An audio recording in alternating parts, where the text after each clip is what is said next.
Why are so many bodybuilders dropping dead these days? Well, that topic is going around and being talked about a lot. However, I think I have a pretty good idea of why, but it's not exactly what everyone thinks. It's a little more than that.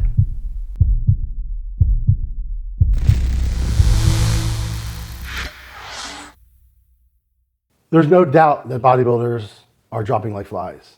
I mean, it's pretty obvious. But there are several things I think that add to this phenomenon and specific reasons why it's happening. It's not just one reason, not at all. I think it's many reasons. I'm going to go over some of them today. Number one reason is the current judging criteria, in my opinion. Size at all costs. I mean, there's nary a striation to be seen among some top 5ers, top 10ers at the Olympia. They're just huge, massive, bloated beings. And unfortunately, that is being rewarded by the judges. So those are the guys who are winning. So what that does is it creates a need to be that in open bodybuilding, not in the classic physique and the men's physique divisions at all. It doesn't exist there. I'm talking about open men's bodybuilding, which is the main class. Within that class, you see behemoths, and we know only one way to get there. So that's part of the problem. The judging standards have to change. They're not going to, we all know that. But what happens is something in mountain climbing called summit fever. So you have these guys who are on their way to achieving that, to getting their goal, to getting to the peak, to the summit of the mountain, so to speak. And what happens in mountain climbing, when you get to within a mile of the summit of the mountain, you get what's called summit fever. And what that does is it makes you set aside every safety rule, everything that could keep you healthy, everything that you know might kill you, you do, because all you see is that summit, that goal. And it happens within the last mile of a mountain climb. And it's a huge phenomenon. The top mile of any huge mountain is littered with corpses. And now so is bodybuilding for the same reason. They want that title. They want that pro show. They want to win that pro show. They want the prize money. They want the accolades or whatever.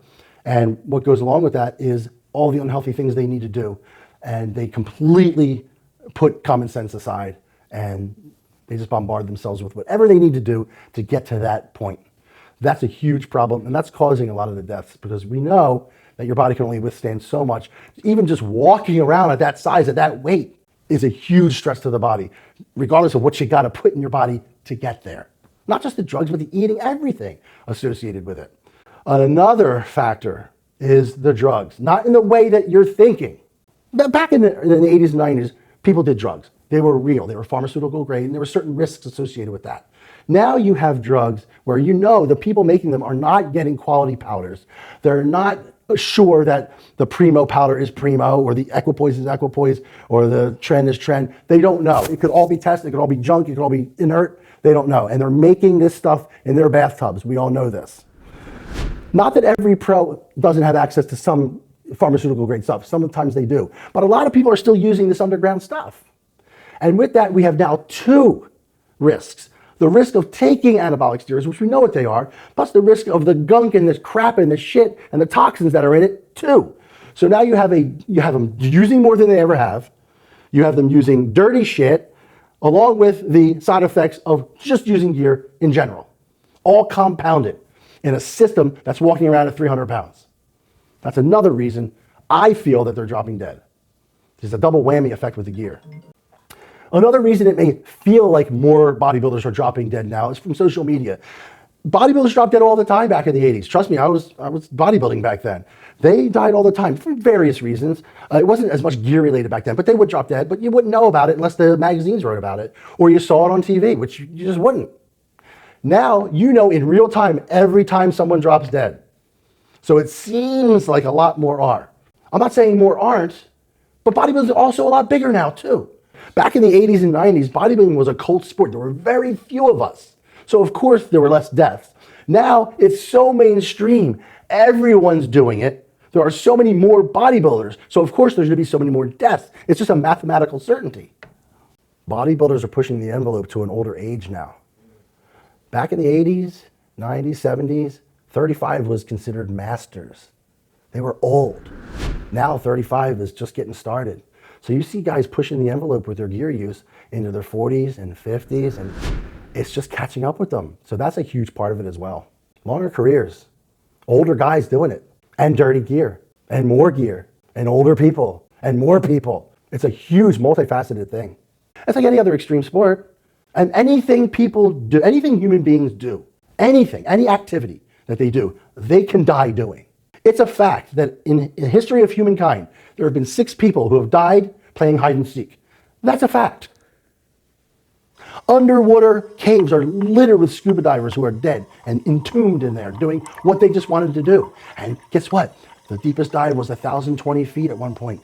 Then they wanted to do a deepest dive 2,000 feet. Then it had to be 2,100 feet. Then it had to be 2,500 feet. And every time they tried to do it, that person died. Every time. And there'd be another person behind them willing to do it anyway. Same thing. So what's bodybuilding going to do? They're going to die trying to do what they have to do to be the greatest bodybuilder on that stage or in the world or in the nationals or whatever. And I never understood people who look at bodybuilders and say, oh, I don't get it. Isn't bodybuilding supposed to be about health and fitness? No. When was it ever supposed to be about health and fitness? It's an extreme sport, just like downhill skiing. That's not about health and fitness. Football is about health and fitness. It's a sport. It's about winning. So people always make the mistake that it's supposed to be about being fit and healthy. It's not. Recreational bodybuilder can be. Well, recreational bodybuilding can cause harm as well. But at the upper levels of the pro and amateur levels, the national level, it's almost a game of Russian roulette, really. What can I do that will almost kill me, but not quite kill me, and then I win? Another reason, and I know this is going to ruffle some feathers, but I don't give a shit because it's absolutely true. Greedy ass coaches, trainers. I'm mainly talking about the trainers who have to train the top guys, the top level guys. They have summit fever, sometimes as bad as the competitors do. They want to be the next guru/coach who brings in the next IFBB pro, who brings in the next Mr. Olympia, who brings in the next Arnold Classic champion, and they'll do whatever it takes to get that person there. The competitors are willing to do it. The coaches are more than willing to push the envelope. It's not their bodies. And they have everything to gain and not much to lose on their end. I mean, they're obviously hoping that the guy doesn't die, but literally they really walk that fine line between life and death. And they know they're pushing the envelope. And they do it anyway because of the accolades, the possible potential accolades and the money and the new clients that they might garner from this notoriety. And you guys know exactly who you are and who I'm talking about. A lot of them I know personally. These guys, man, they lose sight. They lose sight just like the competitors do. And if it seems like, man, this guy's throwing a lot of gear at me, you know what's too much. You know if you don't feel good. You know the difference between being tired because you're training and dieting and being just tired because, you have sludge for blood. There's a big difference. And any of these top level guys know what they're doing. And these coaches know what they're doing. What can be done about it? Not much on the competitive end of things. The standards aren't going to change. People want to see these monsters. And so they will continue to produce monsters. They're going to continue to reward that, and the stakes are going to get higher, and therefore the usage is going to get higher. The number of bodybuilders, everybody wants to compete now. Everybody comes in my office and is like, I want to do a show, They have like a month's worth of lifting under their belt. Everyone wants to do it. It's growing so fast that the number of people, you can go into any gym and half the membership there is using gear.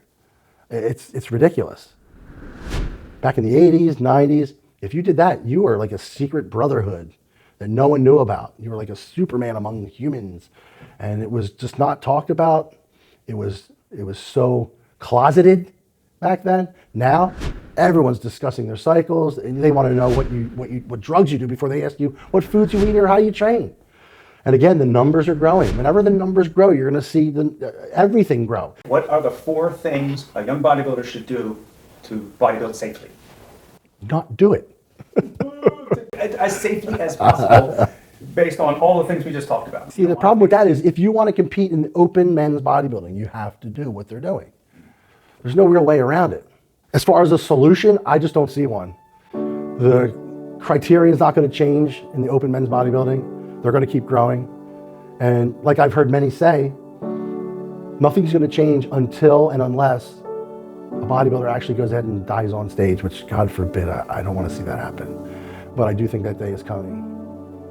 And all the reasons I just mentioned are the reasons it's going to happen. But I think it's inevitable. I think we're going to have to get to the point where we no longer want this as a sport. Right now, there's still too many people who want to be that big. There's still too many people who want to see people that big. There's still too many people who are judging that to be the best. It's not going to change. There's too much money involved now. There's so much money involved that people are willing to die over it. But I think it's a multifaceted problem. And that's why there's no way to squash it real quickly and easily and cleanly. It's never going to happen.